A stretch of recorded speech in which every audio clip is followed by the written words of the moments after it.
Unit 5 ചെറുതിരയിൽ തെളിയും വലിയൊരു ലോകം.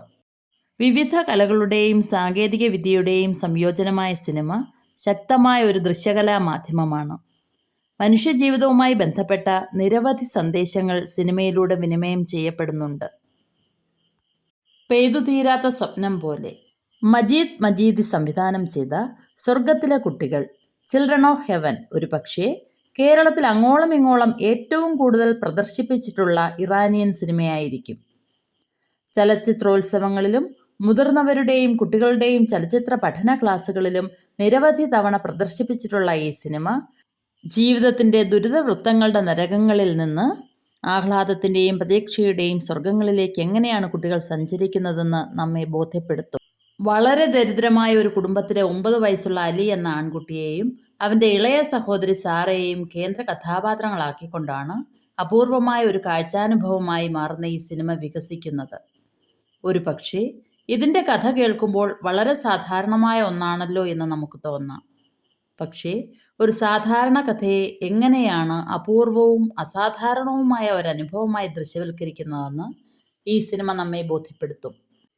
സാറയുടെ കീറിപ്പോയ ഷൂസ് തുന്നിച്ചു കൊണ്ടുവരുന്ന വഴി അലിയുടെ പക്കൽ നിന്ന് അത് നഷ്ടപ്പെടുന്നിടത്താണ് സിനിമ ആരംഭിക്കുന്നത്.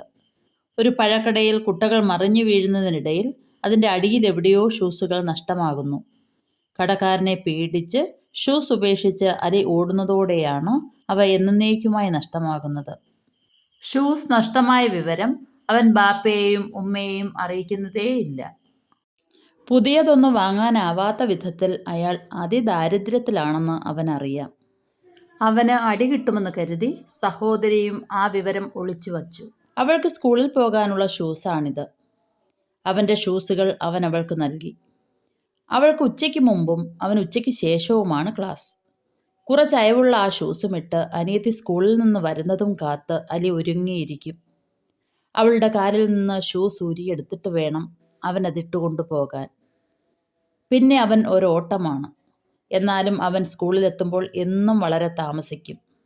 പ്രിൻസിപ്പലിൻ്റെ ശിക്ഷയൊക്കെ അവൻ ഏറ്റുവാങ്ങിക്കൊണ്ടിരുന്നു. അതിനിടയിലാണ് കുട്ടികളുടെ ഒരു ഓട്ട മത്സരത്തിൻ്റെ വിവരം അറിയുന്നത്. അതിൽ 3-ാം സമ്മാനം ഒരു ജോഡി ഷൂസാണ്. അതോടെ അവൻ അധ്യാപകൻ്റെ പിറകെ നടന്ന് യാചിച്ച് സ്കൂൾ ടീമിൽ അംഗമായി. ഓട്ടത്തിൽ 3-ാം സ്ഥാനത്തെത്താനാണ് അവൻ ആഗ്രഹിച്ചതെങ്കിലും അവസാന കുതിപ്പിൽ അവൻ എങ്ങനെയോ ഒന്നാമതായി. ഷൂസ് ഇല്ലാതെ നിരാശനായി വീട്ടിലെത്തുന്ന അവനെ കാത്ത് അനിയത്തി ഉറങ്ങാതെ ഇരിക്കുന്നുണ്ടായിരുന്നു. ദുഃഖിതനായ അലി ഷൂസിനുള്ളിൽ ഞെരുങ്ങി നീര് വന്ന പാദങ്ങൾ ചെറിയ കുളത്തിലെ ജലത്തിൽ മുക്കി വയ്ക്കുന്നു. ചെറുമീനുകൾ അവൻ്റെ ചുവന്നു വീർത്ത പാദങ്ങളിൽ അപ്പോൾ മുത്തമിട്ടു. മനസ്സിൽ ഒരു വേദന അവശേഷിപ്പിച്ചുകൊണ്ട് സിനിമ അവസാനിക്കുകയാണ്. രോഗിയായ ഭാര്യ, 3 കുട്ടികൾ, ജീവിക്കാൻ മതിയായ വരുമാനം ലഭിക്കാത്ത ഒരു ജോലി. ഈ അവസ്ഥയിൽ ഉരുകിയൊലിക്കുമ്പോഴും ചില മൂല്യങ്ങളിൽ ഉറച്ചു നിൽക്കുന്ന കുടുംബനാഥൻ, പിതാവിൻ്റെ ദാരിദ്ര്യവും ദൈന്യവും അറിഞ്ഞു ജീവിക്കുന്ന കുട്ടികൾ. സ്കൂളിൽ നിന്നൊരിക്കൽ തിരിച്ചോടി വരുമ്പോൾ തെരുവിലെ ഓടയിൽ സാറയുടെ ഷൂസ് വീണുപോകുന്നുണ്ട്. ഒഴുകിപ്പോകുന്ന ഷൂസിൻ്റെ പിറകെ നിലവിളിച്ചോടുന്ന നിസ്സഹായയായ അവളുടെ ദൃശ്യം ഏറെ സങ്കടകരമാണ്. ഒരു വൃദ്ധൻ അവൾക്കത് എടുത്തു കൊടുക്കുന്നുണ്ട്. നനഞ്ഞ ഷൂസുമായി ഓടി ചേട്ടൻ്റെ അടുത്തെത്തുമ്പോഴേക്കും താമസിച്ചതിനുള്ള അവൻ്റെ കുറ്റപ്പെടുത്തലിൽ അവൾ കരഞ്ഞു പോകുന്നുണ്ട്. സങ്കടം കൊണ്ടും ദേഷ്യം കൊണ്ടും പൊട്ടിത്തെറിച്ച അവൾ ഷൂസ് നഷ്ടപ്പെട്ട വിവരം പിതാവിനോട് പറയുമെന്ന് പറയുന്നു. അപ്പോൾ അലി പറയുന്നത് ഇങ്ങനെയാണ്: "നീ പറഞ്ഞോളൂ. എനിക്ക് അടി കിട്ടുമെന്ന് പേടിച്ചല്ല ഞാനിതുവരെ ഈ വിവരം ബാപ്പയോട് പറയാത്തത്. പുതിയ ഒരെണ്ണം വാങ്ങിച്ചു തരാൻ അദ്ദേഹത്തിനെ കൊണ്ടാവില്ല. ആ ദുഃഖം എന്തിന് അദ്ദേഹം സഹിക്കണം എന്ന് കരുതിയാണ്. നിനക്ക് വീട്ടിലെ സ്ഥിതി അറിഞ്ഞുകൂടെ?" സാറ ജീവിതത്തിൻ്റെ ഒരു പാഠം കൂടി പഠിക്കുകയായിരുന്നു. അവൾ നിശബ്ദയായി.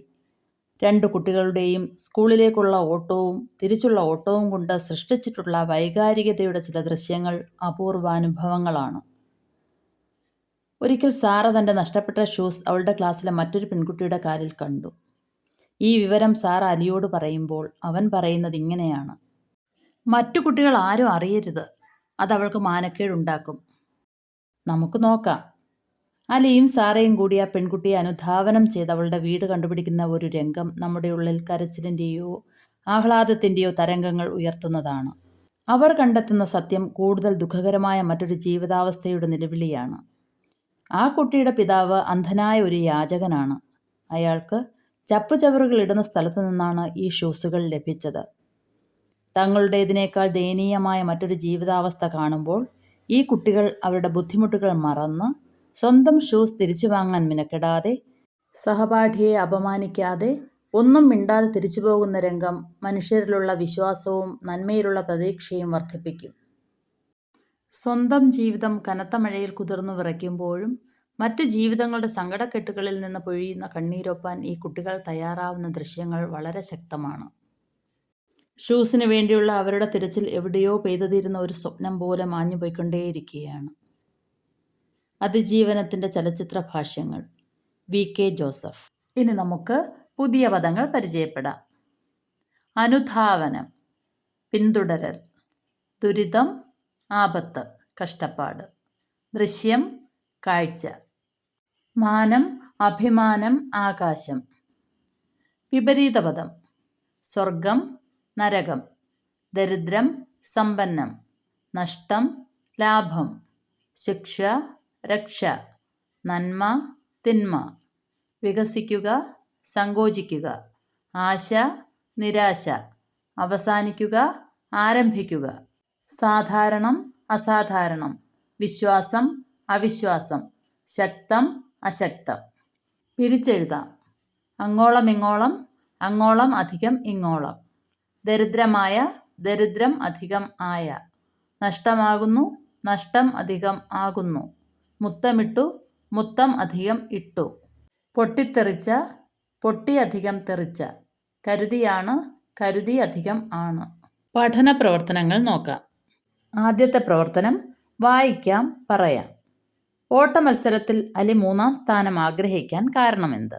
അലിയുടെ സഹോദരിയുടെ ഷൂസ് നഷ്ടപ്പെട്ടപ്പോൾ പകരം ഒന്ന് വാങ്ങാൻ ബാപ്പയ്ക്ക് കഴിയില്ല എന്ന് അലിക്ക് അറിയാമായിരുന്നു. അപ്പോഴാണ് കുട്ടികളുടെ ഓട്ടമത്സരത്തിന് 3-ാം സമ്മാനം ഒരു ജോഡി ഷൂസ് ആണെന്ന് അലി അറിയുന്നത്. അതുകൊണ്ടാണ് ഓട്ടമത്സരത്തിൽ അലി 3-ാം സ്ഥാനം ആഗ്രഹിച്ചത്. മറ്റു കുട്ടികൾ ആരും അറിയരുത്, അത് അവൾക്ക് മാനക്കേടുണ്ടാക്കും. അലി ഇങ്ങനെ പറയാനിടയായ സാഹചര്യം എന്ത്? സാറയുടെ നഷ്ടപ്പെട്ട ഷൂസ് അവളുടെ ക്ലാസ്സിലെ മറ്റൊരു പെൺകുട്ടിയുടെ കാലിൽ കണ്ടു.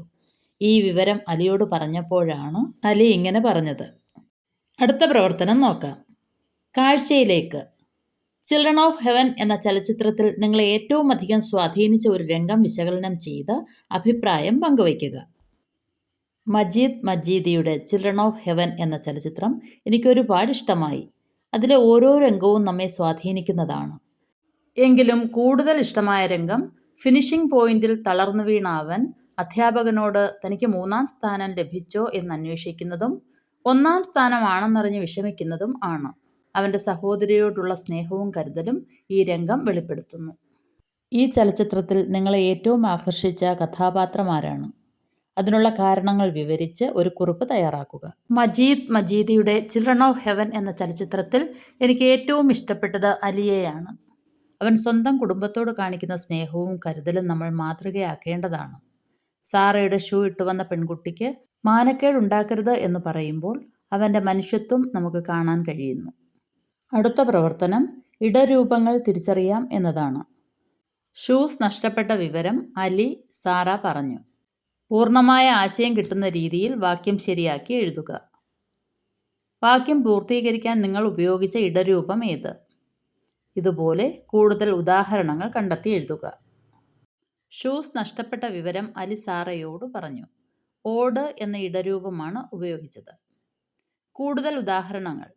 സാറയുടെ കീറിപ്പോയ ഷൂസ് തുന്നിച്ചു കൊണ്ടുവരുന്ന വഴി അലിയുടെ പക്കൽ നിന്നത് നഷ്ടപ്പെടുന്നിടത്താണ് സിനിമ ആരംഭിക്കുന്നത്. ഉടേ എന്ന ഇടരൂപമാണ് ഇവിടെ ഉപയോഗിച്ചിരിക്കുന്നത്. കടക്കാരനെ പേടിച്ച് ഷൂസ് ഉപേക്ഷിച്ച് അലി ഓടുന്നതോടെയാണ് അവ എന്നേക്കുമായി നഷ്ടമാകുന്നത്. എ എന്ന ഇടരൂപമാണ് ഇവിടെ ഉപയോഗിച്ചിരിക്കുന്നത്. പ്രിൻസിപ്പലിൻ്റെ ശിക്ഷയൊക്കെ അവൻ ഏറ്റുവാങ്ങിക്കൊണ്ടിരുന്നു.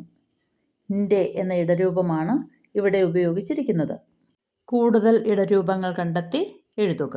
അടുത്ത പ്രവർത്തനം, ചർച്ച ചെയ്യാം, കണ്ടെത്താം എന്നതാണ്. ചലച്ചിത്രത്തിലെ അലിയും സാറയും ജീവിതത്തിൽ അനുഭവിക്കുന്ന പ്രശ്നങ്ങൾ എന്തെല്ലാമാണ്? ചർച്ചയിലെ ആശയങ്ങൾ ക്രോഡീകരിച്ച് ക്ലാസ്സിൽ അവതരിപ്പിക്കുക. സാറയും അലിയും വളരെ ദരിദ്രമായ ഒരു കുടുംബത്തിലെ കുട്ടികളാണ്. അതുകൊണ്ട് തന്നെ അവർക്ക് വേണ്ടത്ര സാധനങ്ങളില്ല. അമ്മ രോഗിണിയായതിനാൽ വീട്ടുകാര്യവും ഇളയ കുട്ടിയെ നോക്കലും ഈ കുട്ടികളാണ് ചെയ്യേണ്ടത്. പഠിക്കാൻ അവർക്ക് സമയം കിട്ടാറില്ല. അടുത്ത പ്രവർത്തനം നോക്കാം. സിനിമാസ്വാദനം. നിങ്ങൾക്ക് ഇഷ്ടപ്പെട്ട ചലച്ചിത്രങ്ങളിൽ ഒന്നിൻ്റെ ആസ്വാദനക്കുറിപ്പ് തയ്യാറാക്കുക. പ്രമേയം, കഥാപാത്രങ്ങളുടെ സവിശേഷത, ഗാനങ്ങളുടെ പ്രസക്തി, ഛായാഗ്രഹണം, പശ്ചാത്തല സംഗീതം, സംവിധാനം എന്നിവ കൂടി പരിഗണിക്കണം. താരെ സമീൻ പർ. അമീർ ഖാൻ സംവിധായകനും നിർമ്മാതാവും അഭിനേതാവുമായ ഹിന്ദി സിനിമയാണ് താരെ സമീൻ പർ. 2007 പുറത്തിറങ്ങിയ ഈ ചലച്ചിത്രത്തിൻ്റെ തിരക്കഥ എഴുതിയത് അമോൽ ഗുപ്തയും ഛായാഗ്രഹണം നിർവഹിച്ചത് സേതുവുമാണ്. പർസൂൺ ജോഷിയുടെ വരികൾക്ക് സംഗീതം പകർന്നത് ശങ്കർ, എഹ്സാൻ, ലോയ് എന്നിവർ ചേർന്നാണ്. 8 വയസ്സായ ഇഷാൻ എന്ന കുട്ടി ഡിസ്ലെക്സിയ എന്ന പഠന വൈകല്യ പ്രശ്നം മൂലം പ്രയാസങ്ങൾ അനുഭവിക്കുന്നു. ഇത് മനസ്സിലാക്കാൻ മാതാപിതാക്കൾക്കോ അധ്യാപകർക്കോ കഴിയുന്നില്ല. മറ്റു കുട്ടികളെപ്പോലെ വായിക്കാൻ കഴിയാതിരുന്ന ഇഷാനെ അച്ഛൻ ബോർഡിംഗ് സ്കൂളിലാക്കുന്നു. അതോടെ അവൻ വിഷാദ രോഗത്തിനും അടിമയാകുന്നു. പുതിയതായി വന്ന നികുംബ് എന്ന അധ്യാപകൻ അവൻ്റെ പ്രശ്നം മനസ്സിലാക്കുകയും അവനിലെ പ്രതിഭയെ കണ്ടെത്തുകയും ചെയ്യുന്നു. ഇതാണ് സിനിമയുടെ പ്രമേയം. അധ്യാപകനായി അമീർ ഖാനും വിദ്യാർത്ഥിയായി ദർശീൽ സഫാരിയുമാണ് വേഷമിട്ടത്. വളരെ മനോഹരങ്ങളാണ് ഇതിലെ പാട്ടുകൾ. 2008 മികച്ച ഗായകനുള്ള ദേശീയ പുരസ്കാരം ശങ്കർ മഹാദേവന് ലഭിച്ചത് കൂടാതെ ധാരാളം പുരസ്കാരങ്ങൾ ഈ ചിത്രത്തിന് ലഭിച്ചു. അമീർ ഖാൻ വളരെ ലളിതമായാണ് ഈ സിനിമ തയ്യാറാക്കിയിരിക്കുന്നത്. ഓരോ കുട്ടിയും പ്രത്യേക കഴിവുകളുള്ളവരാണ്. അത് മനസ്സിലാക്കി അവർക്ക് പിന്തുണ നൽകേണ്ടത് അധ്യാപകരുടെയും മാതാപിതാക്കളുടെയും ഉത്തരവാദിത്തമാണ് എന്ന് ചിത്രം നമ്മെ ഓർമ്മിപ്പിക്കുന്നു.